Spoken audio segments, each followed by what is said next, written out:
Hello guys, basement construction சரியான முறையில் எப்படி பண்ணுறதுன்னு, எதை செய்யணும் எதை செய்யக்கூடாது என்கின்ற தெளிவான விளக்கத்தை பார்க்கலாம் வாங்க.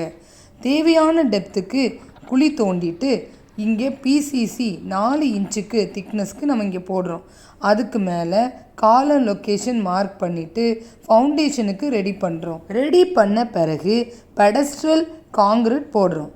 இந்த காங்கிரீட் போடும்போதே காலம் எல்லாம் கிரிட் லைனில் நேராக இருக்கிற மாதிரி கன்ஃபர்மேஷன் பண்ணிக்கணும். இப்போ ஃபவுண்டேஷனில் பெடஸ்ட்ரலுக்கும் பிளிந்த் பீமுக்கும் இடைப்பட்ட காலம் பொசிஷன் சப்காலம்னு சொல்கிறோம். இந்த சப்காலத்தை போடும்போது அதில் பிரிக் ஒர்க் வச்சு போடக்கூடாது. இப்படி பிரிக் ஒர்க் வச்சு போட்டால் என்னென்ன டிஃபிகல்ட்டிஸ் வருங்கிறத நம்ம ஏற்கனவே ஒரு தெளிவான வீடியோ போட்டிருக்கோம். அதுக்கான லிங்க்கையும் கீழே உள்ள டிஸ்கிரிப்ஷனில் கொடுத்துருக்கேன் பாருங்கள்.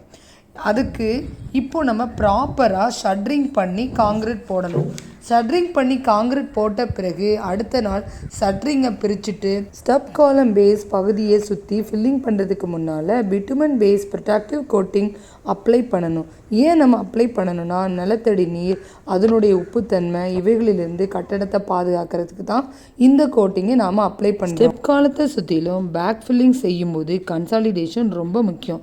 இதுக்கு மேலே வர்ற அடுத்தடுத்த ப்ரொசீஜருக்கு என்னென்ன செய்யணுங்கிறத அடுத்து வர வீடியோவில் பார்க்கலாம். சரியான முறையில் வீடு கட்டி பரம்பரைக்கு நிலச்சிருக்கிற மாதிரி உங்கள் கனவு இல்லத்தை அமைச்சுக்கோங்க. பிடிச்சிருந்துச்சுன்னா ஷேர் பண்ணுங்கள், லைக் பண்ணுங்கள், சப்ஸ்கிரைப் பண்ணுங்கள். தேங்க்யூ ஃபார் வாட்சிங்.